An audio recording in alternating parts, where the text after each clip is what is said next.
সিটে হেলান দিয়ে শুয়ে আছি আর ভেঙে যাওয়া স্বপ্নগুলো নিয়ে ভাবছি। তখন একজন হঠাৎ বলে উঠল, মামা ভাড়াটা দেন। তার কথায় আমার ঘোর কাটল। মানুষটি হলো বাসের হেল্পার, ভাড়া নিতে আসছে। তার কথাই মানিব্যাগটা বের করলাম। মামা, ভাড়া কত? 180 টাকা মামা। তার কথা শুনে মানিব্যাগটা খুলে টাকা খুঁজতে লাগলাম। অনেক কষ্টে 122 টাকা বের করলাম।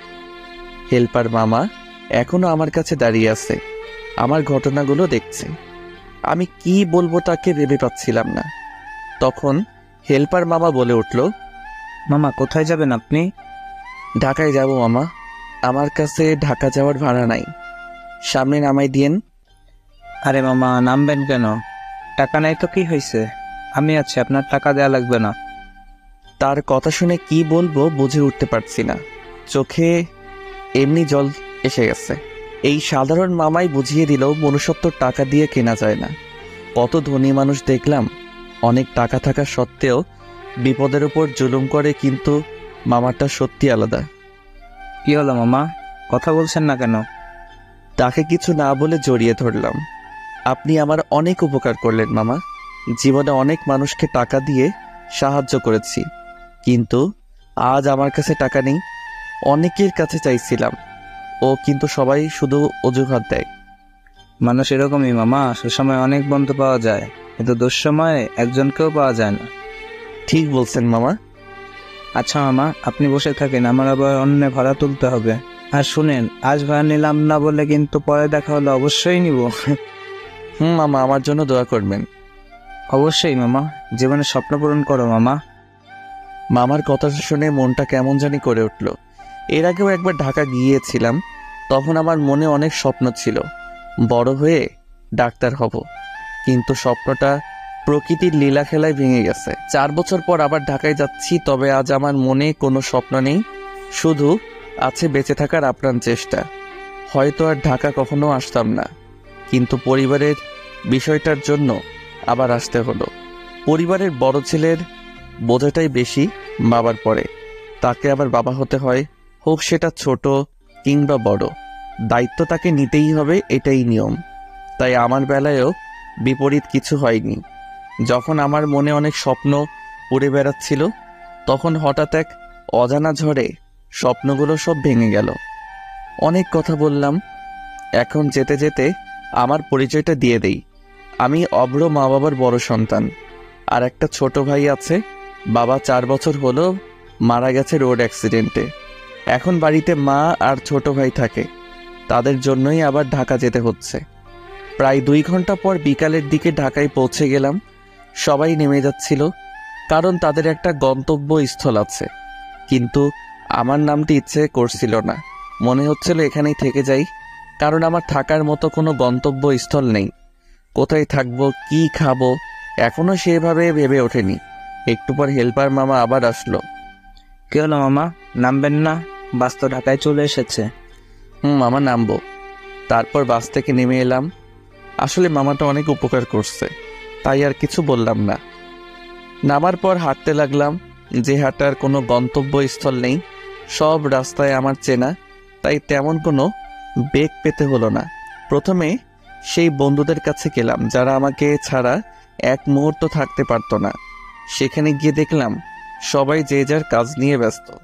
আমাকে তো প্রথমে চিনতেই পারছিল না, তারপর আমি পরিচয় দেওয়াতে চিনল।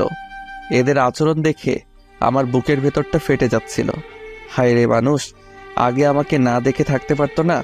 আসলে ভুল ছিল, তখন আমার কাছে অনেক টাকা ছিল, কিন্তু আজ টাকা নাই, তাই হয়তো চিনতে সমস্যা হচ্ছে।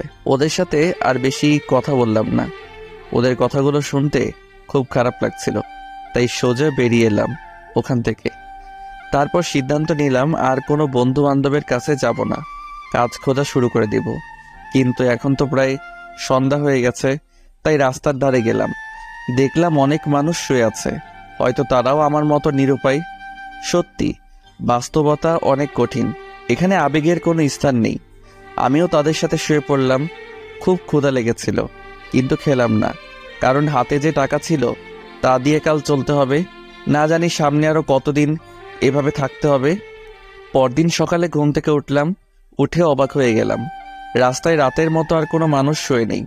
সকাল খুব একটা বেশি হয়নি, হয়তো সবাই পেটের ক্ষুধা নিবারণের চেষ্টা করছে।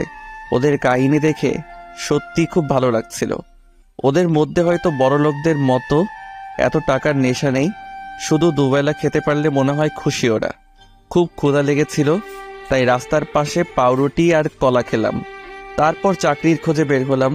সারাদিন অনেক খোঁজাখুঁজি করলাম, কিন্তু সবারই এক কথা, চাকরি নেই।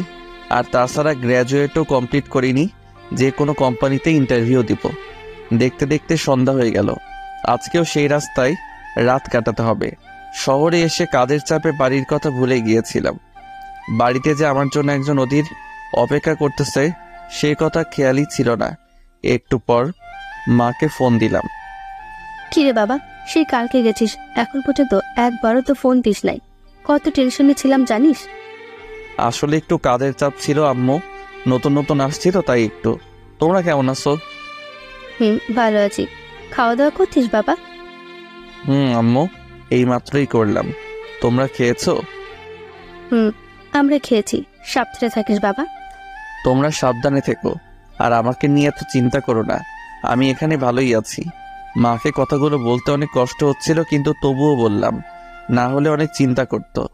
এভাবে আরো 4 দিন কেটে গেল, কিন্তু এখনো কোনো চাকরির ব্যবস্থা করতে পারিনি। আজকে শরীরটা অনেক দুর্বল লাগছিল। 5 দিন হলো ভালোভাবে পেট পুড়ে খেতে পারিনি। হাতে যে টাকা ছিল সেটা অনেক আগেই ফুরিয়ে গেছে। রাস্তা দিয়ে হাঁটছিলাম, চোখটা কেমন বুঝে যাচ্ছিল। তারপরে আর কোনো খেয়াল ছিল না। ঘুম থেকে উঠে নিজেকে হাসপাতালে আবিষ্কার করলাম। আমি এখানে কিভাবে? আমার কথা শুনে একজন নার্স বলে উঠল, আপনি অজ্ঞান অবস্থায় ছিলেন, একজন স্যার আপনাকে এখানে নিয়ে এসেছে। কোন স্যার আমাকে নিয়ে এসেছে? তিনি কি এখনো এখানে আছে? আছে, আপনি থাকুন, আমি ওনাকে ডেকে দিচ্ছি। তারপর একজন ভদ্রলোক আমার দিকে আসলো। আসসালামু আলাইকুম। ওয়ালাইকুম আসসালাম। কেমন আছো বাবা? ভালো আছি। আমি এখানে কেন, কিভাবে আসলাম? তুমি রাস্তায় অজ্ঞান হয়ে পড়ে গেছিলা, তখন আমি ওই রাস্তা দিয়ে গাড়ি নিয়ে যাচ্ছিলাম, তাই তোমাকে দেখে হাসপাতালে নিয়ে আসলাম। ও ধন্যবাদ আঙ্কেল, অনেক উপকার করলেন। আরে ধন্যবাদ দেওয়ার কি আছে, এটা তো মানুষের দায়িত্ব। মানুষ হয়ে যদি মানুষকে সাহায্য না করি তাহলে আর কিসের মানুষ। আঙ্কেলের কথা শুনে মনটা খুব ভালো হয়ে গেল। তাকে দেখে মনে হচ্ছে এখনো পৃথিবীতে ভালো মানুষ আছে। সবাই কি তাই বোঝে আঙ্কেল? আচ্ছা বাদ দাও, তোমার বাসা কোথায়? আঙ্কেলের কথা শুনে চুপ হয়ে গেলাম। কি বলবো, আমার কোনো থাকার জায়গা নেই। বলেই দেখি ওনাকে, দেখে তো বড়লোকই মনে হচ্ছে। যদি কোনো উপকার করতে পারে এসব ভাবতেছিলাম। হঠাৎ আঙ্কেল আবার বলল, কি হলো, চুপ হয়ে গেলে কেন? আর কি ভাবছো এত? আসলে আঙ্কেল, আমার থাকার কোনো জায়গা নাই। আজ 7 দিন হলো ঢাকায় আসছি চাকরির খোঁজে, কিন্তু অনেক খুঁজেও কোনো চাকরির ব্যবস্থা করতে পারলাম না। আমার কথা শুনে আঙ্কেল কিছুক্ষণ চুপ থাকলেন, তারপর বললেন, কতদূর পর্যন্ত পড়াশোনা করেছো? অনার্স 2nd ইয়ার। পারিবারিক সমস্যার কারণে গ্র্যাজুয়েট কমপ্লিট করতে পারিনি। ও আচ্ছা, আমি তোমার চাকরির ব্যবস্থা করে দেবো, তুমি আগে সুস্থ হয়ে নাও। আঙ্কেলের কথা শুনে আমার বিশ্বাসই হচ্ছিল না। সত্যি বলছেন? আমার একটা নিজেরই কোম্পানি আছে, ওখানে তোমাকে জব দিব আর তোমার থাকার ব্যবস্থা করব। আপনাকে ধন্যবাদ দিয়ে ছোট করব না। আপনি সত্যি মহান। আপনাদের মতো মানুষ আছে বলে পৃথিবী এখনো টিকে আছে। আরে বাবা, এত বেশি বলো না, যতটা বলছো ততটাও ভালো না আমি। আপনি সত্যি ভালো। কেউ ভালো না হলে একজন অচেনা মানুষের জন্য এত কিছু করে না। আচ্ছা বাদ দাও, তুমি কি প্রাইভেট পড়াতে পারো? পারি একটু একটু, কিন্তু কেন আঙ্কেল? আমার একটা ছোট্ট মেয়ে আছে, এবার 9-এ পড়ছে, ওকে তোমাকে পড়াতে হবে, পারবে তো পড়াতে? কেন পারবো না? আপনি আমার জন্য এত কিছু করলেন, আর আমি আপনার এই সামান্য আবদারটুকু রাখতে পারবো না? তোমার কথা শুনে ভালো লাগলো। আচ্ছা চলো, আমার বাড়িতে আজ থেকে আমার বাড়িতেই থাকবে। আসলে বাবা আমার কোনো ছেলে নেই, শুধু 2টা মেয়ে আছে। বড় মেয়ে পড়াশোনার জন্য কানাডা থাকে, আর পড়া প্রায় শেষের দিকেই। ও ভালো তো। তারপর আমি আর আঙ্কেল তাদের বাড়িতে গেলাম। বাড়িটা দেখে অবাক হয়ে গেলাম। এত বড় বাড়ি, মনে হচ্ছে রাজপ্রাসাদ। আঙ্কেলের সাথে ভিতরে গেলাম। কিছুক্ষণ পর আঙ্কেল কাকে যেন ডাকতে লাগলো। আমি তাকিয়ে বাড়িটা দেখছিলাম। বাড়িটা পুরো রাজপ্রাসাদের মতো। মনে মনে ভাবলাম আল্লাহ তাআলার খেলা বোঝা বড়ই কঠিন। কিছু মানুষের টাকার অভাব নেই, আর কিছু মানুষ ভালো মতো খাওয়ার টাকা পায় না। তারপর একজন মহিলা আসলো, বয়স্ক মনে হলো। কি হলো, এত ডাকছো কেন? কোথায় দেখো, এতক্ষণ ধরে ডাকতেছিলাম, কোনো খোঁজ খবর নাই। তারপর মহিলাটি আমার দিকে তাকালো। আমি একবার তাকিয়ে নিচের দিকে তাকিয়ে রইলাম। এটা কে? হঠাৎ কাকে ধরে নিয়ে আসছো? আরে বলো না, ওকে হাসপাতালে পেয়েছি। আজ গাড়ি নিয়ে অফিসে যাওয়ার সময় দেখলাম রাস্তায় অজ্ঞান হয়ে পড়ে আছে। তারপরে হাসপাতালে নিয়ে গেছিলাম। ছেলেটার সাথে কথা বলে ভালোই লাগলো, তাই বাড়িতে নিয়ে আসলাম। ওহ, ভালোই করেছো। আমাদেরও কোনো ছেলে নাই। তারপর আন্টি আমার উদ্দেশ্যে বলল, তা বাবা, তোমার নাম কি? আমার নাম অভ্র। খুব সুন্দর নাম। তোমার বাড়িতে কে কে আছে? আন্টি, বাড়িতে মা আর ছোট একটা ভাই আছে। কেন, তোমার বাবা নেই? বাবা মারা গেছে 4 বছর আগে রোড অ্যাক্সিডেন্টে। সরি বাবা, বুঝতে পারিনি, হঠাৎ তোমাকে কষ্ট দিলাম। না, সরি বলার কি আছে আন্টি? যা সত্যি তাই তো বলেছেন, মনে করে না দিলেও কি এটা ভোলার বিষয়? বাবা, ঠিক বলেছ। বাবা, সত্যি তুমি মহান। আরে তোমরা কি শুরু করেছো? ছেলেটা হাসপাতাল থেকে আসলো, আর তুমি তাকে আর তার বাবার কথা মনে করিয়ে দিচ্ছ। আচ্ছা বাবা, তুমি উপরে চলো, তোমার রুমটা দেখিয়ে দেই। তারপর আন্টির সাথে উপরে গেলাম। বাড়িতে অনেকগুলো ঘর আছে। আন্টি আমাকে উপরতলায় একটা কোণার ঘরে নিয়ে গেল। ঘরটা দেখতে খুব সুন্দর ছিল, অনেক সাজানো গোছানো। বাবা, এটা হলো তোমার ঘর, আজ থেকে তুমি এখানে থাকবে। ঠিক আছে আন্টি, আপনারা সত্যি মহান, কাউকে না জেনে না চিনেই থাকতে দিচ্ছেন। এখানে মহানের কিছু নেই বাবা, মানুষকে সাহায্য করাই তো মানুষের ধর্ম। আর তাছাড়া তোমাকে আরো ভালো লেগেছে, আর খুব ভালো ছেলে মনে হয়েছে। দোয়া করবেন আন্টি, আপনাদের বিশ্বাসটুকু যেন রাখতে পারি। অবশ্যই। এখন ফ্রেশ হয়ে নিচে আসো, আমি তোমার জন্য খাবার রেডি করছি। তারপর আন্টি চলে গেল। আমি খাটের উপর গিয়ে বসলাম আর ভাবতে লাগলাম গত 7 দিনের কথাগুলো। কেমন ছিলাম আর কি হয়ে গেলাম। কত স্বপ্ন দেখতাম, একজন বড় ডাক্তার হব, মানুষকে সাহায্য করব, কিন্তু মধ্যবিত্তদের আসলে স্বপ্ন মানায় না, সেটা এখন ভালোই বুঝতে পারি। হঠাৎ আন্টি নিচ থেকে ডাকতে লাগলো খাওয়ার জন্য। তারপর ফ্রেশ হয়ে নিচে খেতে গেলাম, দেখলাম আঙ্কেল বসে আছে। একটু পর খাওয়া শুরু করলাম, তখন আঙ্কেল বলল, আচ্ছা অব্র, তুমি কবে থেকে কাজে জয়েন করতে চাচ্ছ? আপনি যেদিন থেকে বলবেন, আমার কোনো প্রবলেম নেই। আচ্ছা, তাহলে তুমি কালকের দিন পর থেকে কাজে যাবে, এই 2 দিন রেস্ট নাও। ঠিক আছে। তারপর খাওয়া শেষ করে রুমে চলে আসলাম। অনেক ক্লান্ত লাগছিল, 7 দিন হলো ভালোভাবে ঘুমাতে পারিনি। হঠাৎ সেই রাস্তার মানুষগুলোর কথা মনে পড়ল। আমি তো 7 দিন হলো ঘুমাতে পারি না, আর তারা তো সারা জীবনই ঘুমাতে পারে না, এভাবে জীবনটা কাটিয়ে দেয়। সেদিন রাতে সিদ্ধান্ত নিলাম, জীবনে যদি বড় কিছু হতে পারি, এই রাস্তার মানুষগুলোর জন্য কিছু করব। এসব ভাবতে ভাবতে ঘুমিয়ে পড়েছিলাম। সন্ধ্যায় আন্টির ডাকে ঘুম ভাঙে। ঘড়িতে তাকিয়ে দেখলাম 5টা বেজে গেছে। এতক্ষণ ঘুমিয়েছিলাম। তারপর ফ্রেশ হয়ে বাইরে আসলাম, দেখলাম আন্টি রান্না করতেছে। আমাকে দেখে আন্টি বলল, অব্র, ছাদে যাও, ওখানে ভালো লাগবে। আচ্ছা আন্টি। একটু পর ছাদে গেলাম, দেখলাম একটা মেয়ে কার সাথে যেন ফোনে কথা বলছে। হেসে হেসে আমাকে দেখে কথা বলা বন্ধ করে দিল আর বলল, আপনি কে, আর আমাদের বাসায় কি করছেন?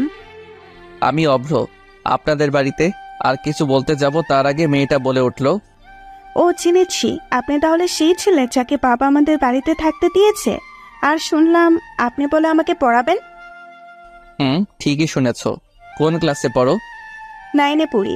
আচ্ছা, আপনি এখন যান, আমি একটু ব্যস্ত আছি। তারপর মেয়েটা আবার ফোনে কথা বলতে শুরু করে দিল। আমি কোনো উপায় না দেখে চলে আসলাম।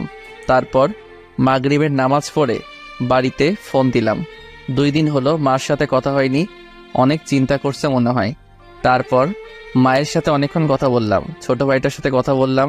কথা বলার পর মনটা ভালো হয়ে গেল। কিছুক্ষণ পর আন্টি রাতের খাওয়ার জন্য ডাক দিল। ফ্রেশ হয়ে খেতে গেলাম, দেখলাম আঙ্কেল আর তার মেয়েটাও আছে। খাওয়া শুরু করলাম, তখন আঙ্কেল বলল, এটা আমার মেয়ে জুই, ওকে তোমাকে পড়াতে বলছিলাম। ও আচ্ছা অব্র, তাহলে কাল সকাল থেকে পড়াবে আমার মেয়েকে, যদি কোনো সমস্যা না থাকে। না, আমার আবার কি সমস্যা থাকবে? তারপর জুয়ের উদ্দেশ্য করে বললাম, তুমি কি সায়েন্সে পড়ো? সায়েন্সে পড়ি। আর কিছু বললাম না। খাওয়া দাওয়া শেষ করে রুমে চলে গেলাম।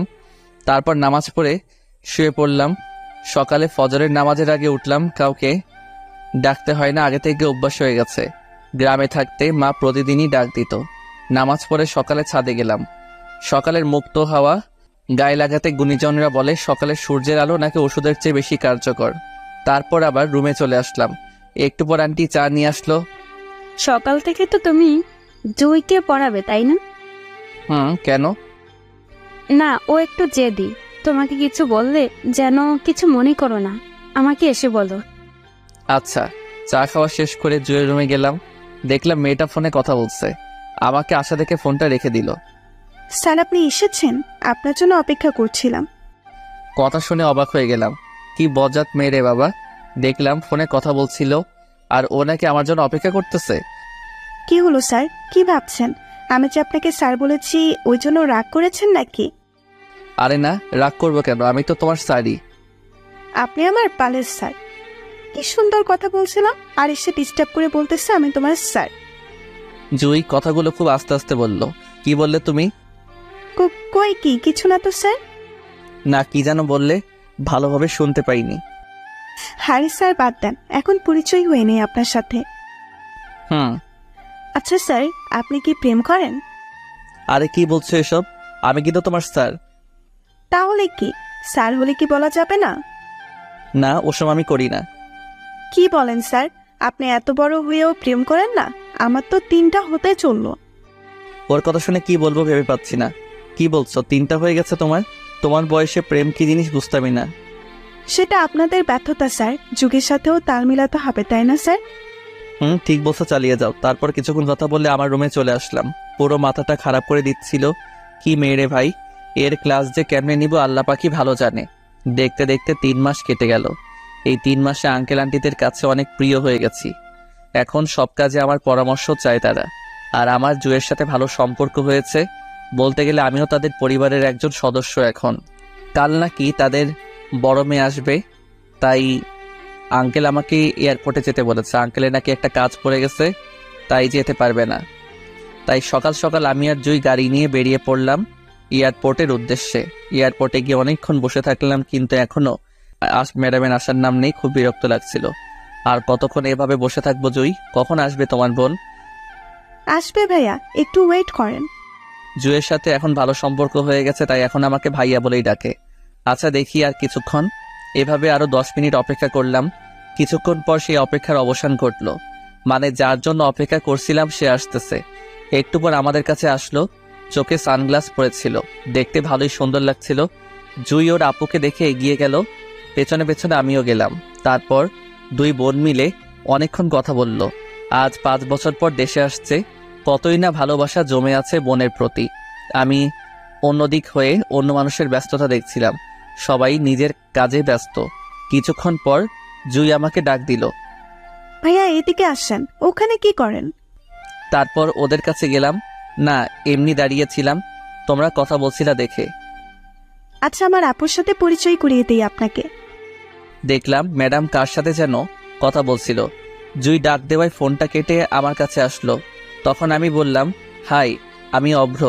আর কিছু বলতে যাব তার আগেই মুখ থেকে কথা বের হচ্ছে না। হবেই বা কি করে, এটা তো সুমাইয়া, মানে আমার এক্স গার্লফ্রেন্ড। দেখলাম সুমাইয়াও আমাকে দেখে কেমন যেন চমকে গেছে। হয়তো সেও ভাবিনি এমনটা হবে। তারপর নিজেকে কন্ট্রোল করে ফেললাম, না হলে জুই বুঝে যাবে। আবার বললাম, আমি অভ্র। খুব ভয় ছিলাম কি জানি কি বলে ফেলে। জুইও আছে, কিন্তু কিছু বলল না। আমি সুমাইয়া, আপনাকে তো চিনলাম না। আসলে আমি আপনাদের বাড়ি। সবটা বলার আগে সুমাইয়া বলে উঠল। কি হলো, তোতলাচ্ছেন কেন?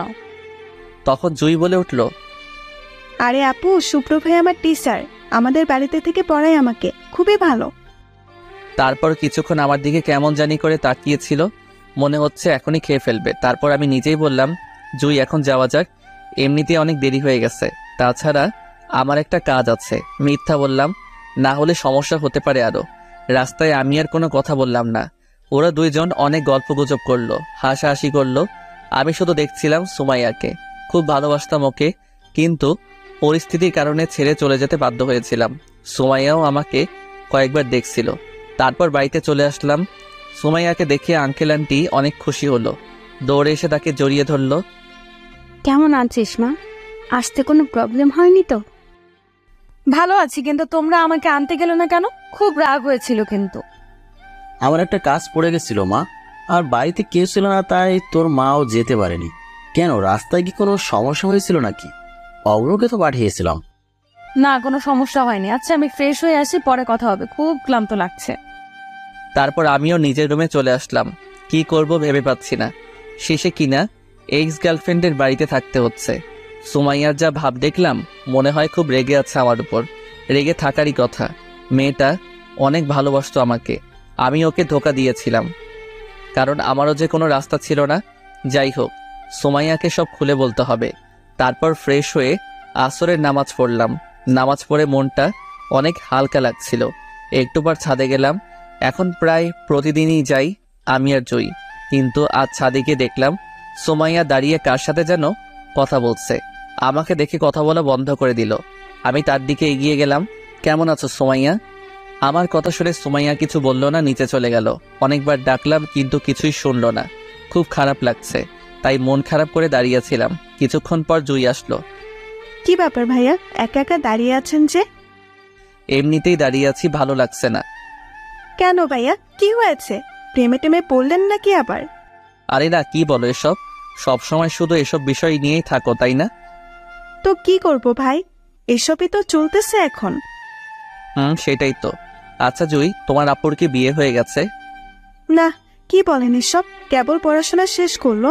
তবে আপু বিদেশে এমনি যায়নি, আমরা জোর করে পাঠিয়ে দিয়েছিলাম। কেন, কি হয়েছিল? আর বলেন না ভাই, আপু এক ছেলেকে খুব ভালোবাসতো, কিন্তু ছেলেটা খারাপ ছিল।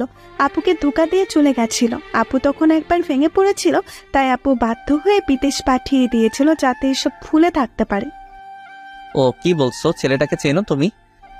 না ভাইয়া, তবে চিনলে ছোট হয়েও চর মারতাম। মেয়েদের মন নিয়ে খেলা করে, সেই থেকে আমিও কাউকে ভালোবাসিনি, যদি আপুর মতো হয়। আচ্ছা বাদ দাও, নিচে যাই চলো। তারপর আমি আর জুই নিচে চলে আসলাম। রুমে গিয়ে নামাজ পড়লাম। আজ নিজেকে খুব অপরাধী লাগছিল। সত্যি অনেক খারাপ করেছিলাম সুমাইয়ার সাথে। তারপর কিছুক্ষণ শুয়ে থাকলাম, খুব মাথা ব্যথা করছিল। কিছুক্ষণ পর জুই ডাকতে এলো খাওয়ার জন্য। খাওয়ার টেবিলে গিয়ে দেখলাম সুমাইয়াও বসে আছে, আমার দিকে একবার তাকালো। তারপর খাওয়া শুরু করলাম। আচ্ছা মা, পড়া তো শেষ, এখন কি করবি? সুমাইয়াকে উদ্দেশ্য করে বলল, কাল থেকে তোমার অফিসে জয়েন করব। আগে নিজের পায়ে দাঁড়াবো। নিজের পায়ে কি দাঁড়াবি মা? তোর বয়স তো অনেক হচ্ছে, তার চেয়ে ভালো এখন একটা বিয়ে করে নে। না বাবা, আগে নিজে প্রতিষ্ঠিত হব, তারপর বিয়ে করব। আচ্ছা, যেটা তোর ইচ্ছা, তাহলে কাল থেকে অফিসে জয়েন করছিস? কাল থেকে জয়েন করব। আচ্ছা, তোকে তো পরিচয় করে দেওয়া হয়নি। ও হচ্ছে অব্র, আমাদের বাড়িতেই থাকে। খুব ভালো ছেলে, অফিসের প্রায় সব কাজ ওই করে, এখন অনেক দায়িত্ববান। আমাকে দেখিয়ে আঙ্কেল কথাগুলো বলল। শুনেছি জুয়ের কাছে। আচ্ছা, কাল তাহলে তুই আর অব্র একসাথে অফিসে যাস, আমার একটু আগে যেতে হবে। ঠিক আছে আব্বু। তারপর খাওয়া শেষ করে রুমে আসলাম। কিভাবে সুমাইয়ার কাছে ক্ষমা চাওয়া যায় সেটাই ভাবতেছিলাম। হঠাৎ খেয়াল করলাম তার রুম তো আমার পাশেই। ওর রুমে গিয়ে ক্ষমা চেয়ে আসি, যেইভাবে সেই কাজ। চলে গেলাম সুমাইয়ার রুমে, দেখলাম ফোন টিপতেছে। আমাকে দেখে দাঁড়িয়ে পড়ল। সুমাইয়া আমাকে দেখে এগিয়ে আসলো আর বলল, আপনি এখানে কেন? সুমাইয়া, আমি তোমাকে কিছু বলতে চাই, প্লিজ শোনো। কি শুনবো? তোমার মতো বেইমানের কাছ থেকে? কি ক্ষতি করেছিলাম আমি, যার জন্য এত কষ্ট দিলে? আমি ইচ্ছা করে এসব করিনি সুমাইয়া, তখন আমার কিছুই করার ছিল না। আমি এসব কিচ্ছু শুনতে চাই না। আর শোন, নেক্সট টাইম যেন আমার ঘরে তোমাকে আসতে না দেখি। আমি আর কিছু বললাম না। কি বা বলবো, আমার কথা তো শুনতেই চাচ্ছে না। রুমে এসে শুয়ে পড়লাম, ভালো লাগছিল না। সকালে জুয়ের ডাকে ঘুম ভাঙে। এতক্ষণ কেউ ঘুমিয়ে থাকে নাকি ভাইয়া? কখন থেকে ডাকছে, নিচে সবাই নাস্তা করার জন্য অপেক্ষা করছে, তাড়াতাড়ি নিচে আসেন। জুই কথাগুলো বলে চলে গেল। ঘড়িতে তাকিয়ে দেখি 8টা বেজে গেছে। এতক্ষণ কোনোদিনও ঘুমাইনি। আজ যে কি হয়েছিল আল্লাহই ভালো জানেন। তারপর তাড়াতাড়ি ফ্রেশ হয়ে রেডি হয়ে নিচে গেলাম। সবাই দেখলাম খাওয়া শুরু করে দিয়েছে। আমাকে দেখে আন্টি বলল, অব্র কি হয়েছে? এত দেরি করে ঘুম থেকে উঠলে যে? শরীর খারাপ নাকি? না, তেমন কিছু না, আজ এমনিতেই টের পাইনি। ও আচ্ছা, তাড়াতাড়ি খেয়ে অফিসে যাও সুমাইয়ার সাথে। ঠিক আছে আন্টি। তারপর খাওয়া শেষ করে বাহিরে গাড়িতে গিয়ে বসলাম। অনেকক্ষণ হলো বসে আছি, সুমাইয়ার আসার কোনো নাম নেই। এই মেয়েদের এক স্বভাব, শাস্তি দিলে এক যুগ পার করে দিবে।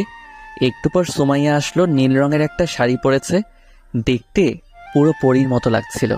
মনে হচ্ছে আবার এক্স গার্লফ্রেন্ডের উপর ক্রাশ খেলাম। আমি তাকিয়েছিলাম, তখন সুমাইয়া আমার কাছে চলে এসেছিল। তখন আমি নিজেকে সামলে নিলাম। সুমাইয়া কিছু না বলে গাড়িতে উঠে বসলো। আমি গাড়ি চালাতে লাগলাম। সুমাইয়া, তোমার মনে আছে আগের সেই দিনগুলোর কথা? কোন দিনগুলো? আমার তো মনে নেই। সুমাইয়ার কথা শুনে মনটা খারাপ হয়ে গেল, তাই আর কিছু বললাম না। কিছুক্ষণ পর অফিসে পৌঁছে গেলাম। অফিসটা কাছেই ছিল। আমি আর সুমাইয়া অফিসের ভেতরে গেলাম। আমাদের দেখে রাফিন বলে উঠল, কি রে অব্র, বিয়ে করলি কবে? দাওয়াতও দিলি না। এ হলো অফিসে আমার একটা ভালো ফ্রেন্ড। আরে না, কি বলছিস এসব? ইনি হচ্ছে আমাদের। আর কিছু বলতে যাব তার আগে রাফিন আবার বলল, তোকে আর বলতে হবে না, ভাবিটা দেখতে কিন্তু সেই মামা, মানিয়েছে খুব। আমরা রাফিনের কথা শুনে সুমাইয়ার দিকে তাকালাম, দেখলাম রেগে লাল হয়ে যাচ্ছে। আরে শালা, কি বলছিস এসব? ইনি আমাদের বসের মেয়ে। কি? বুধু থাক, আমি গেলাম। কথাগুলো বলেই দিল তোর। আমি সুমাইয়াকে কিছু বলতে যাব, তার আগেই সুমাইয়া হনহন করে চলে গেল তার বাবার কেবিনের দিকে। আমি তো ভয় পেয়ে গেছিলাম, আঙ্কেলকে সব বলে দেয় নাকি, দিলে তো আমি শেষ। তাই সুমাইয়ার পেছন পেছন আমিও গেলাম। সুমাইয়া আঙ্কেলের রুমে ঢুকেই চেঁচামেচি শুরু করে দিল, এইসব কাদেরকে কাজে রাখছো আব্বু? কোনো ভদ্রতা নেই। কেন, কি হয়েছে? এত রেগে যাচ্ছিস কেন? রাখবো না? কাউকে না চিনেই যা তা বলতে শুরু করেছে। কে কি বলছে অভ্র? হঠাৎ এভাবে রেগে গেল কেন সুমাইয়া? একটা ভুল বোঝাবুঝি হয়েছে আঙ্কেল। রাফিন ম্যাডামকে না চিনেই অন্য কিছু বলে ফেলছে। অন্য কিছু মানে? আমি কি আপনার বউ হই নাকি? আরে ম্যাডাম, রাগ করছেন কেন? ও তো জানে না, জানলে কি এরকম করতো নাকি? ঠিকই তো বলছো অভ্র, ও জানতো না বলে এরকম করেছে। তুই রাগিস না মা। আচ্ছা, এবারের মতো মাফ করে দিলাম, নেক্সট টাইম হলে কিন্তু মাফ দেবো না। আমার দিকে তাকিয়ে কথাগুলো বলছিল সুমাইয়া। মনে হচ্ছে কাজটা আমি করছি। আচ্ছা, এখন এসব বাদ দে, চল তোকে সবার সাথে পরিচয় করিয়ে দিই। তারপর আঙ্কেল অফিসের সবাইকে ডেকে সুমাইয়ার সাথে পরিচয় করে দিল। কাল থেকে নাকি সুমাইয়াই বসের চেয়ারে বসবে, আঙ্কেল আর আসবে না। আমার তো আঙ্কেলের কথা শুনে ভয়টা আরো বেড়ে গেল। কি যে হবে অফিসে আল্লাহই ভালো জানে। সুমাইয়াকে ভুলটা ভাঙাতেই হবে, না হলে আমাকে শেষ করে ফেলবে। এইসব বলে আঙ্কেল চলে গেল। তখন সুমাইয়া সবাইকে বলল, এতদিন আব্বু কি করেছে জানি না, তবে আমার নিয়মটা আলাদা। আমার কাছে নিয়মটাই বড় কিছু। কেউ যদি নিয়ম ভঙ্গ করে আমি কিন্তু তাকে ছেড়ে দেব না। তো সবাই বি কেয়ারফুল। সুমাইয়ার কথা শুনে সবার প্রায় গলা শুকিয়ে যাবার অবস্থা। আঙ্কেল এতটা কঠোর ছিলেন না, কিন্তু সুমাইয়া হঠাৎ এমন কঠোর হবে আমি এটা ভাবতে পারিনি। তখন সুমাইয়া আবার বলল, অব্র সাহেব, আপনি আগে অফিসের কি পদে ছিলেন জানি না, তবে আজ থেকে আপনি আমার পার্সোনাল সেক্রেটারি। সুমাইয়ার কথা শুনে সবাই আমার দিকে ফেল ফেল করে তাকিয়ে আছে। তাকিয়ে থাকারই কথা, কারণ এর আগে আমি অফিসের ম্যানেজার ছিলাম, কাজটা ভালোই পারছিলাম, তাই আঙ্কেল খুশি হয়ে দায়িত্বটা দিয়েছিল। ম্যাডাম, আমি তো এর আগে অফিসের ম্যানেজার ছিলাম। তাতে কি? তাছাড়া আপনার ম্যানেজার হওয়ার কোনো যোগ্যতা নেই, তাই আপনি যেটার যোগ্য সেই পদটাই দিলাম আপনাকে। এটা কেমন কথা ম্যাডাম? যোগ্যতা না থাকলে কি স্যার এমনি এমনি দিয়েছে? আমি তো আগেই বলেছি, এর আগে যা হয়েছে সব ভুলে যান। এখন আমি যা বলবো তাই হবে। আমি আর কিছু বললাম না। তারপর সুমাইয়া সবার সাথে আরো অনেক কথাই বলল এবং কথা শেষ করে, এখন সবাই যে যার মতো নিজের কাজে যান। অব্র সাহেব, আপনি এখন আমার সাথে আসেন, এক জায়গায় যেতে হবে। কোথায় ম্যাডাম? সেটা কি আপনাকে বলতে হবে নাকি? ভুলে যায় না, আমি আপনার বস। বালের বস তুমি। 5 বছর আগে আমার পথা ছাড়া উঠতে বসতে না, এখন আসছে বস হইতে। কি হলো, দাঁড়িয়ে আছেন কেন? আসেন আমার সাথে। বাহিরে গিয়ে দেখলাম সুমাইয়া ড্রাইভারের সাথে কি যেন কথা বলছিল। একটু পর ড্রাইভার চলে গেল, আমি কিছুই বুঝলাম না। কি ব্যাপার ম্যাডাম, ড্রাইভার চলে গেল কেন? আজ থেকে গাড়ি তুমি চালাবা, তাই ড্রাইভারকে চলে যেতে বললাম। কি, আমি কি ড্রাইভার নাকি যে গাড়ি চালাবো? আগে ছিলে না, কিন্তু এখন থেকে ড্রাইভারই তুমি। সো কথা না বলে গাড়ি চালাও। আমি আর কিছু বললাম না। সুমাইয়া এত খারাপ ব্যবহার করছে কেন কিছুই বুঝতেছি না। গাড়ি চালানো শুরু করলাম। আমার সাথে কি এইরকম করা ঠিক হচ্ছে? কিরকম স্যার? আমি তো কিছুই করিনি। সুমাইয়া প্লিজ এরকম করো না, বোঝার চেষ্টা করো।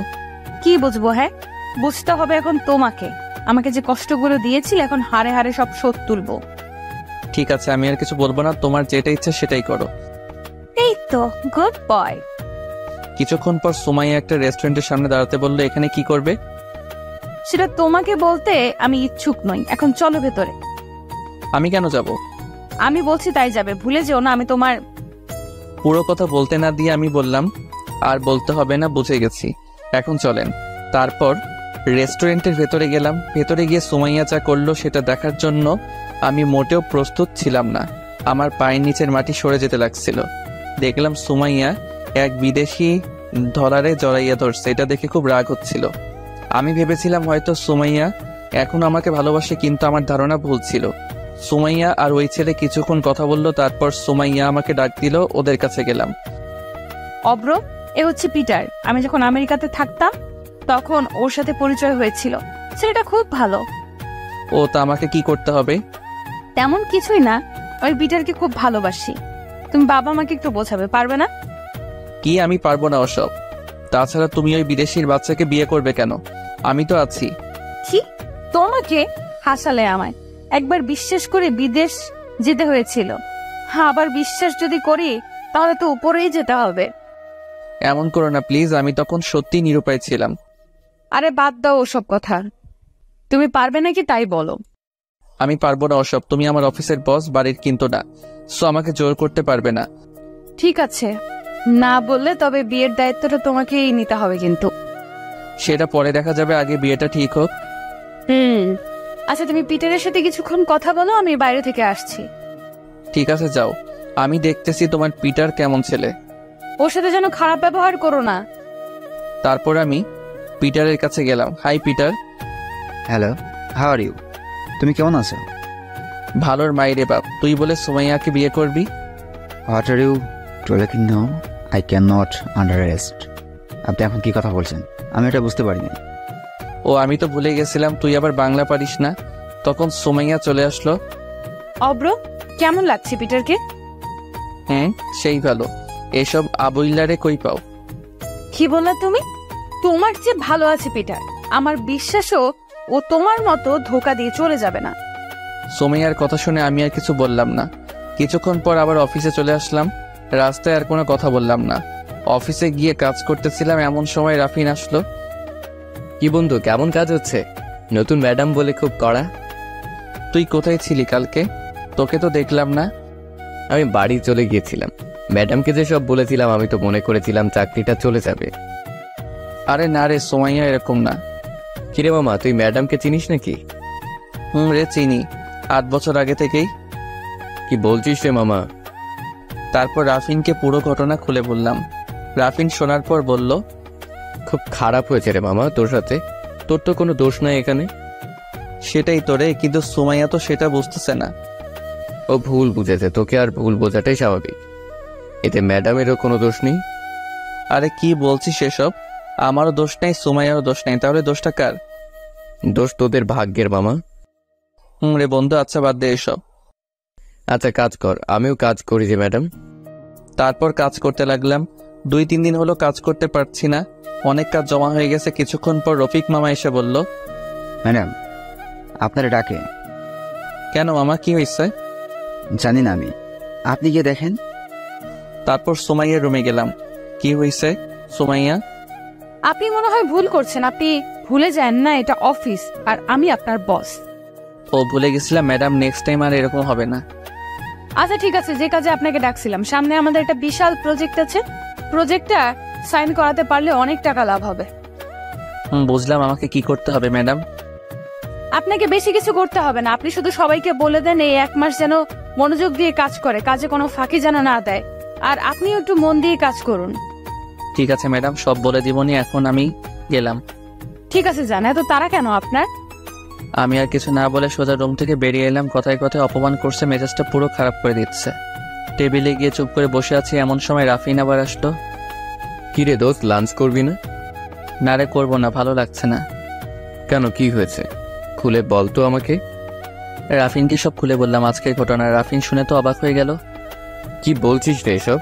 ওই ধলারে আমাকে দেখাইয়া দিস, তারপর দেখাবো নি ভালোবাসা কোন দিক দিয়ে আসে।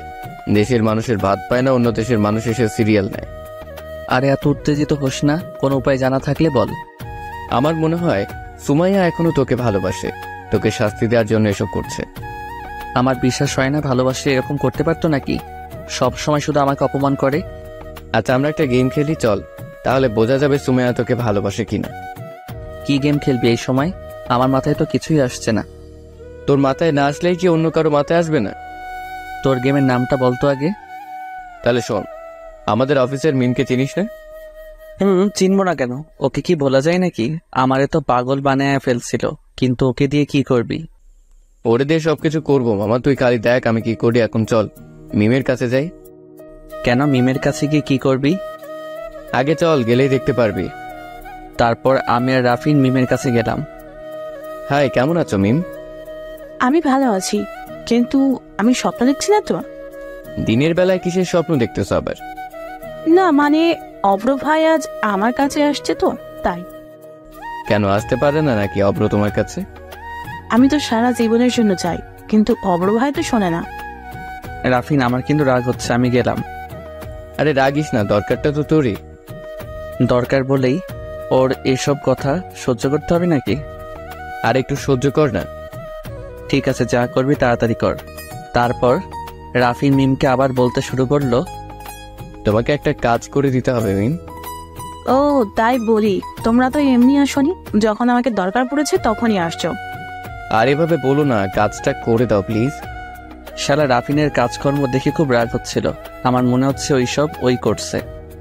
আচ্ছা বলো আগে কি কাজ, তারপরে ভেবে দেখবো করা যায় কিনা। আরে সহজ কাজ, একটু অভিনয় করতে হবে। তাছাড়া আমরা যতদূর জানি তুমি অভিনয়টা ভালোই জানো।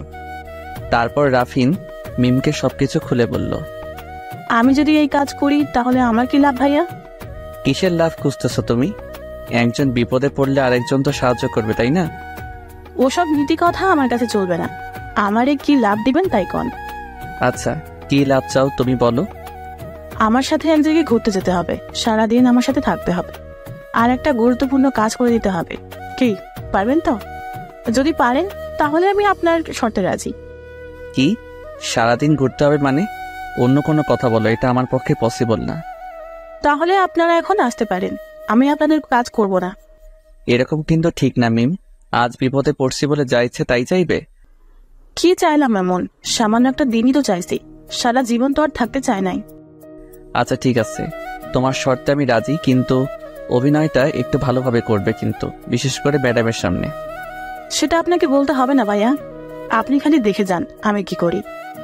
আচ্ছা ঠিক আছে, আমরা তাহলে আসি। কাল থেকে তোমার অভিনয়টা শুরু করবে, কেমন? ওকে ভাইয়া। তারপর আমি আর রাফিল চলে আসলাম নিজেদের কেবিনে। কিছুক্ষণ পর রফিক মামা আবার ডেকে গেল। সুমাইয়া নাকি আবার ডাকছে, মেজাজটা পুরো খারাপ করে দিচ্ছে। কিছুক্ষণ আগে আসলাম। ম্যাডাম আসতে পারি কি? আসেন তাড়াতাড়ি। সেই কখন না ডাকলাম, এত লেট হলো কেন? এখন তো লাঞ্চের টাইম, এখনকার হিসাবও দিতে হবে। আমি যখন বলেছি দিতে হবে, কি করলে এতক্ষণ? গার্লফ্রেন্ডের সাথে বসে গল্প করলাম। Any problem madam? কি তোমার গার্লফ্রেন্ড রয়েছে? কেন থাকবে না? আপনার যদি থাকতে পারে তাহলে আমারও তো থাকতেই পারে। তা ঠিক, কিন্তু অফিসে এসে এসব গার্লফ্রেন্ডের অজুহাত দেখাবেন না। আমি কই দেখলাম, আপনি তো জানতে চাইলেন। ও সরি। আমি এখন যেতে পারি ম্যাডাম? যান। আসার সময় দেখলাম সোমাইয়ার চোখ দুটো কেমন জানি লাল হয়ে গেছে। কিছুই বুঝলাম না, তাহলে কি রাফিনের কথাই সত্যি নাকি? সোমাইয়া এখন আমাকে ভালোবাসে? যদি ভালোবাসতো তাহলে সেদিন ওভাবে ওই ধলারে জড়িয়ে ধরলো কেন? এসব ভাবতে ভাবতে রাফিন আসলো। আরে কি ভাবছিস এত? এক্সের প্রেমে পড়ে গেলি নাকি আবার? আরে না, কি বলিস, এমনি বসে আছি। ও তাই বল, আমি তো ভাবছিলাম। তোর সবসময় খালি ফাইজলাম, এসব বাদ দিয়ে ভালো করে কাজ কর, না হলে কিন্তু বুঝতেই পারছিস। বুঝতে পারছি। শালা তোর জন্যই এত কিছু করলাম, আর এখন আমাকেই কথা শোনাচ্ছিস না? থাক তুই, আমি গেলাম।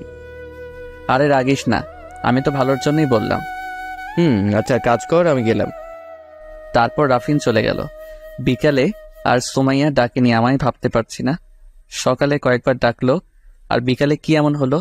অফিস শেষ করে বাইরে গাড়িতে বসেছিলাম, কিছুক্ষণ পর সুমাইয়া আসলো, কোনো কথা বললো না। আমি গাড়ি চালাতে লাগলাম। কিছুক্ষণ পর আমি বললাম, কি হয়েছে, মন খারাপ নাকি? না, মন খারাপ হবে কেন, এমনি ভালো লাগছে না। তাই বল, আমি তো ভাবছিলাম ওই চিটার নাকি পিটার তোমাকে ধোকা দিল নাকি, সেই জন্য মন খারাপ। অপ্র সবসময় মজা করবেন, আর পিটার ধোকা দিবে কেন, ও আমাকে খুব ভালোবাসে। আমার মিমের চেয়ে বেশি না, আমাকে ছাড়া তো থাকতেই পারে না, খুব ভালোবাসে আমাকে। তাই নাকি? তোমরা ছেলেরাই সব একরকম, শুধু মেয়েদের মন নিয়ে খেলা করো, একটা গেলেই আরেকটা খোঁজো। কে বলেছে তোমার তাতে ভালো? তুমিও তো নতুন খুঁজে নিছো, এখন আমাকে দোষ দিচ্ছ। না, আসলে তোমার কপালে আমি নাই। ভালোই হয়েছে, তোমার মতো প্রতারকের হাত থেকে তো বেঁচেছি। কথায় কথায় সেই পুরনো দিনগুলোর কথা তুলো কেন? তোমাকে তো বললামই তখন কোনো উপায় ছিল না। কি এমন হয়েছিল তোমার? একবার তো ফোন করে বলতে পারতে, তাহলে হয়তো এমন দিন দেখতে হতো না। সেরকম সুযোগ ছিল না। তোমার কি মনে হয় আমি তোমাকে ভালোবাসতাম না? আগে তো মনে করতাম, কিন্তু সেদিনের পর থেকে তোমার প্রতি আর ভালোবাসা নাই, শুধু আছে ঘৃণা। সেটাই জমিয়ে রাখো। মেয়ে হয়ে জন্মেছে তো তাই বুঝতে পারো না বাস্তবতা কত কঠিন। সব সময় টাকার মধ্যে থাকো। আমার জায়গায় তুমি থাকলে এমনটাই করতে তুমিও। সেটা আমি জানি, এসব কথা আর বলো না আমার সামনে, শুনতে ভালো লাগে না। আমি আর কিছু বললাম না।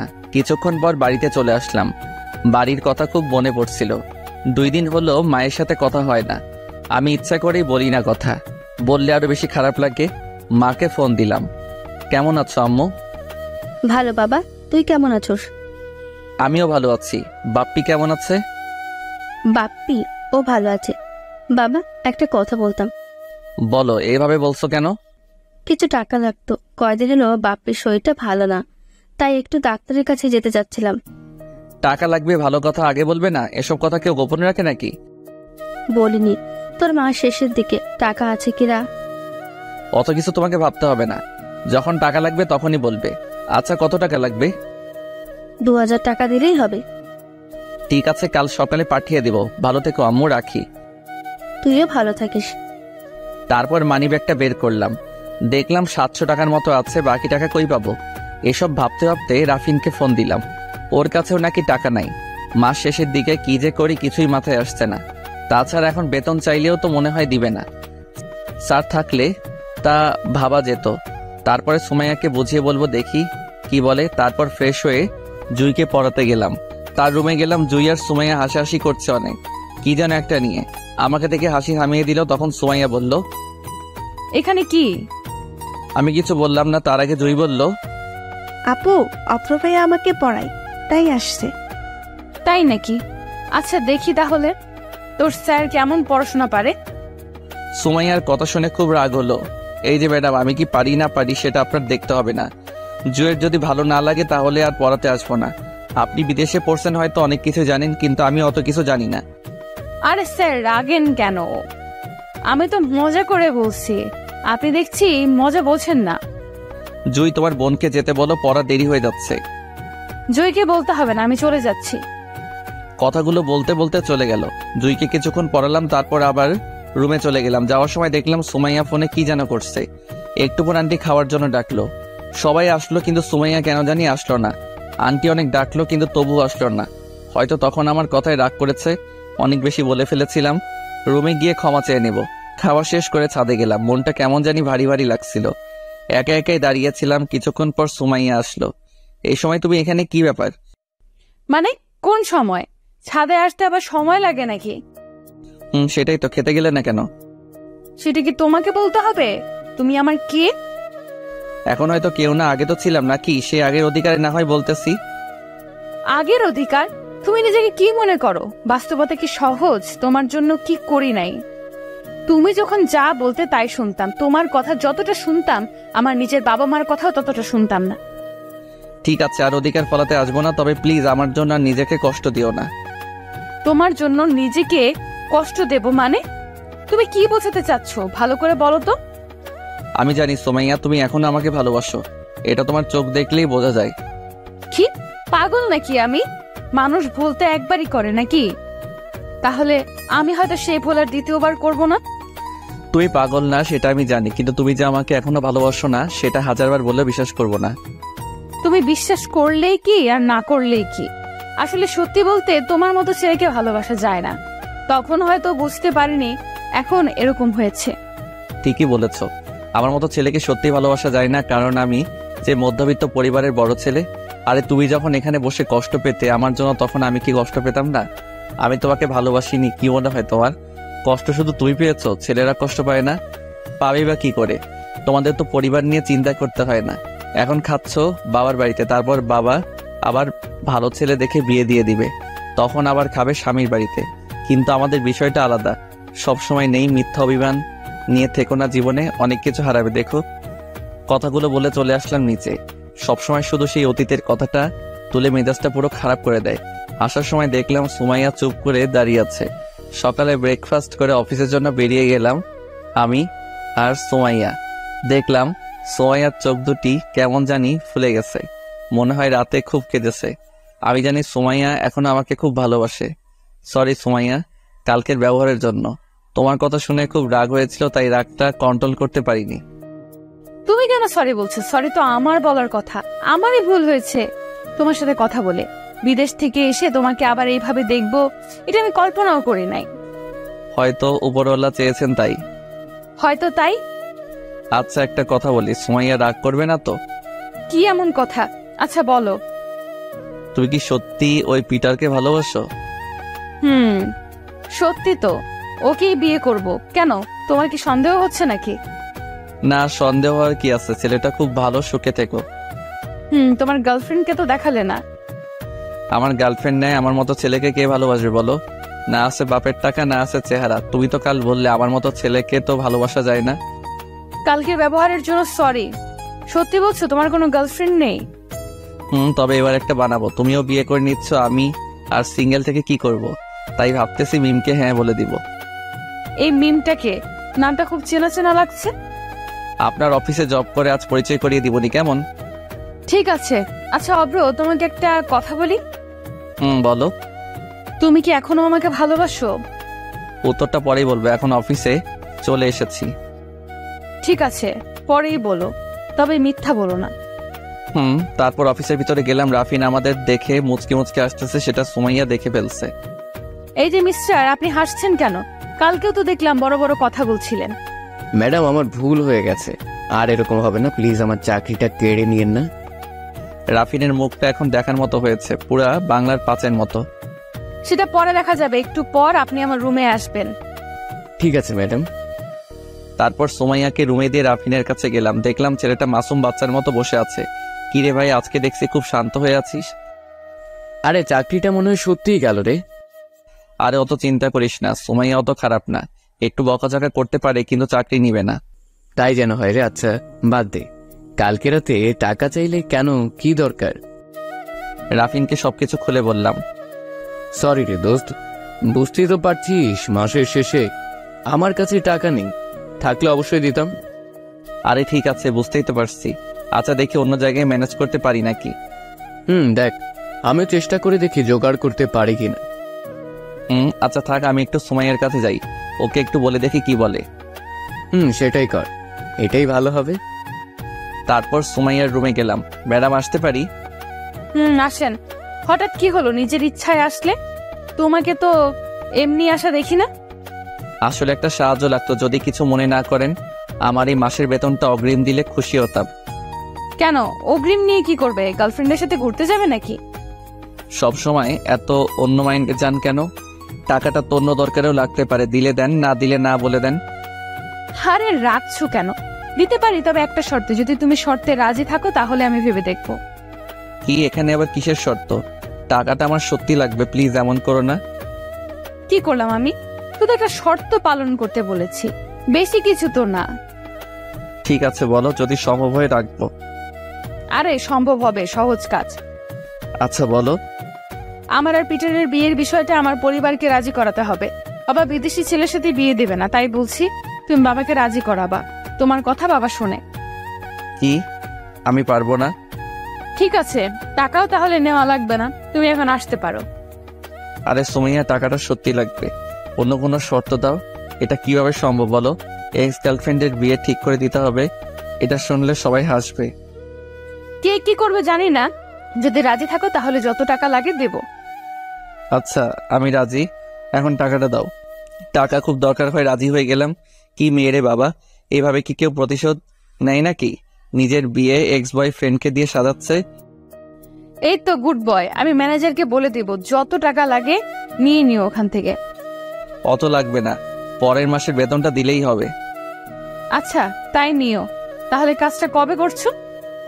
কোন কাজ? কি কে বলি বললাম আর এখনই ভুলে যাচ্ছ?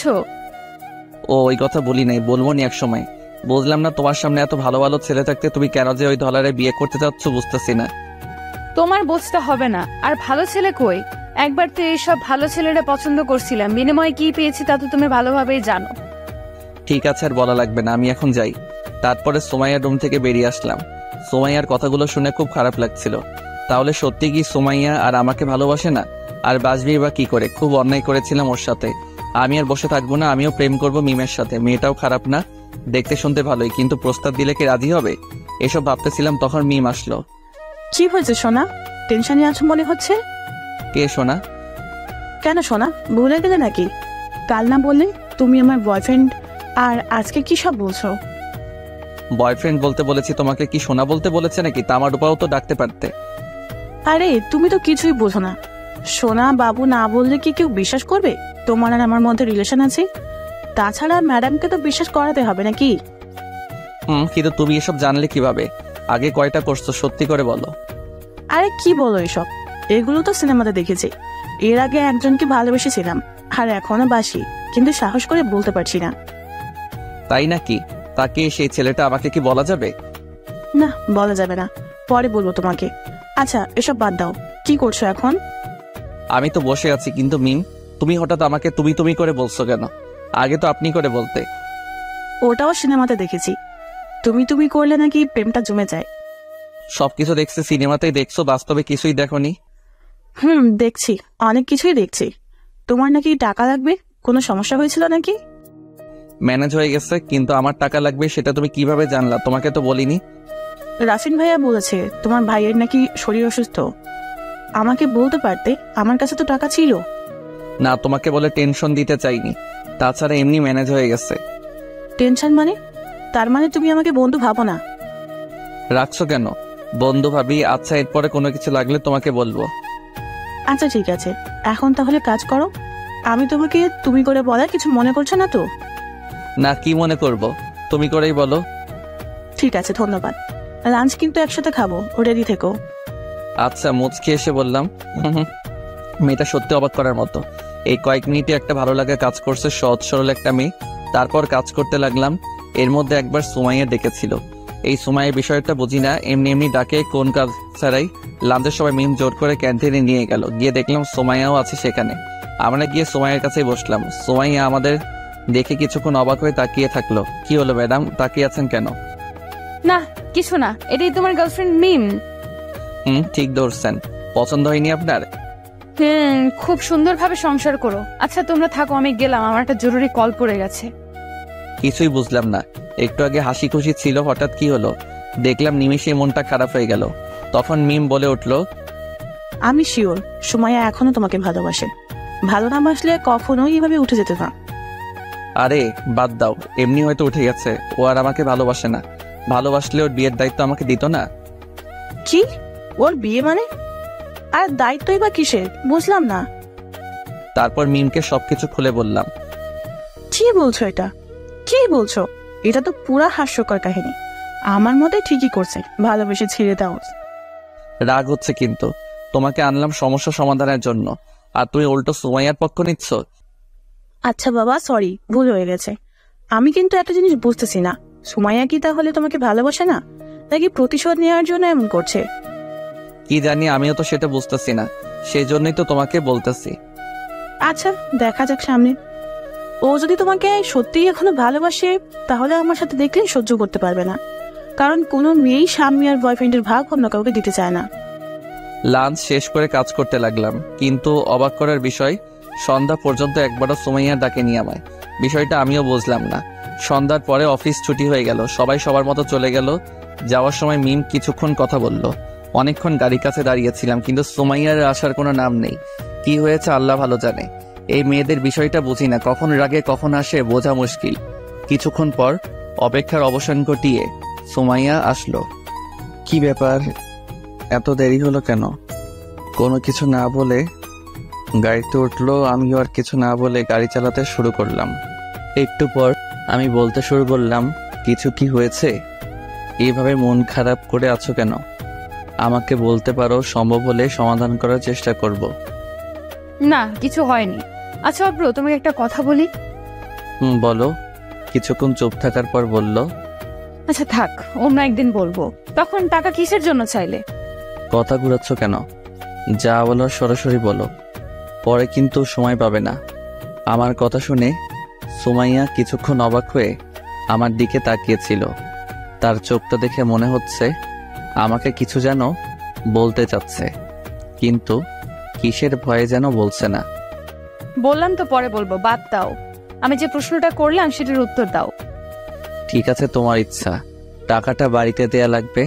ছোট ভাইয়ের নাকি শরীর খারাপ, তাই হাসপাতালে নিবে। মাসের শেষ, আমার কাছে টাকা ছিল না, তাই অগ্রিম বেতন চাইলাম। কি বলছো? এরকম একটা সিরিয়াস বিষয় নিয়ে আমি তোমার সাথে মজা করলাম? সরি অব্র। আরে সরি বলার কি আছে? তুমি তো জানতে না। বাদ দাও, যা হয়ে গেছে তা ভেবে লাভ নাই। আচ্ছা অব্র, আমরা কি এখন বন্ধু হতে পারি না? সুমাইয়ার কথা শুনে অবাক হয়ে গেলাম। বন্ধু হবে?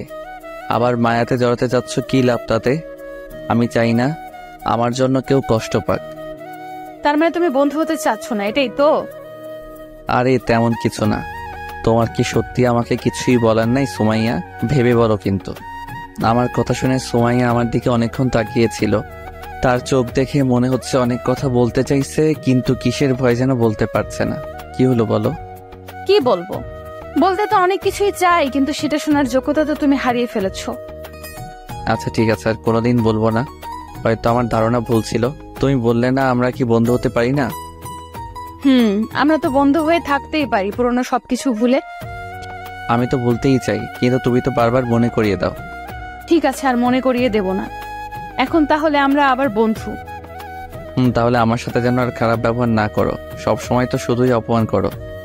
ঠিক আছে, চলো ঘুরতে যাই এক জায়গায়। কি? এখন রাত হয়ে গেছে তো। তো কি সমস্যা নেই, বাড়িতে আমি ফোন করে বলে দিব। চলো তো। কিন্তু এত রাতে কোথায় যাবে? আরে চলো, আগে গেলেই দেখতে পারবে। তুমি এখন ড্রাইভিং সিট থেকে নামো। কেন? ড্রাইভিং সিট থেকে নামলে গাড়ি চালাবে কে? কেন, আমি কি পারি না নাকি? তাই নাকি? তুমিও গাড়ি চালাতে পারো? আগে জানতাম না তো। আমিও পারি, আমেরিকাতে শিখতে হয়েছিল। তুমি এখন নামো। তারপর সুমাইয়া গাড়ি চালাতে লাগলো। আমিও পাশের সিটে ছিলাম। রাতে গাড়ির হেডলাইটের লাল আলোতে সুমাইয়াকে খুব সুন্দর লাগছিল। মনে হচ্ছিল হারিয়ে যাই এক নতুন জগতে। কত আনন্দ করতাম আগের দিনগুলোতে, দুজন দুজনকে ছাড়া থাকতেই পারতাম না। কত হাসি ঠাট্টা রাগ অভিমান সব মিলিয়ে আনন্দময় সময় পার করতাম। খুব মিস করছি সেই দিনগুলো। কি ব্যাপার অভ্র, কোনো কথা বলছো না যে? কি ভাবছো এত? না কিছু না। জানো সুমাইয়া, আগের দিনগুলোর কথা খুব মনে পড়ছে। খুব মিস করতেছি। আবারও পুরাতন কথা তুলছো? সব ভুলে এখন আমরা নতুন বন্ধু। ও, আমি তো ভুলেই গেছিলাম। আচ্ছা সরি। সরি বলতে হবে না, বন্ধুত্বের মাঝে কোনো সরি নেই। কিছুক্ষণ পর সুমাইয়া গাড়ি থামালো। কি হলো, গাড়ি থামালে কেন? চলে এসেছে আমাদের গন্তব্যে, তাই গাড়ি থামালাম। নামো এখন। এত তাড়াতাড়ি চলে আসলে? নামো এখন তাড়াতাড়ি। গাড়ি থেকে নেমে অবাক হয়ে গেলাম। এটা তো আমার আর সুমাইয়ার পছন্দের জায়গা। আগে প্রতিদিনই এখানে আসতাম, এত হাসি ঠাট্টা করতাম এখানে, একসাথে বসে ফুচকা খেতাম, রাতে দুজন দুজনের হাত ধরে হাঁটতাম। কিন্তু কিছুই বুঝলাম না সুমাইয়া আমাকে এখানে নিয়ে আসলো কেন? কি বোঝাতে চাচ্ছে ও? কি ব্যাপার সুমাইয়া, কোথায় নিয়ে আসলে তুমি?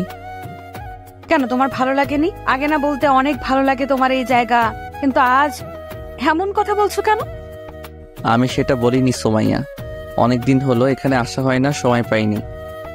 ও, তবে আমি প্রতিদিন এখানে আসতাম। যখন বিদেশে গেছিলাম খুব মিস করতাম এই জায়গাগুলো, জায়গার মানুষগুলোকে। বিদেশ থেকে আসার পরেও প্রতিদিন আসতাম, তবে আগের মতো আর ভালো লাগে না এখানে আসতে। কেন ভালো লাগবে না কেন? এমনি, বাদ দাও, চলো একটু ঘুরে আসি। চলো। তারপর দুজন হাঁটতে লাগলাম সেই মায়া জড়ানো রাস্তা দিয়ে। সত্যি বলতে অনেক ভালো লাগছিল। আমি কখনো ভাবিনি এমন দিন আবার আসবে আমার জীবনে।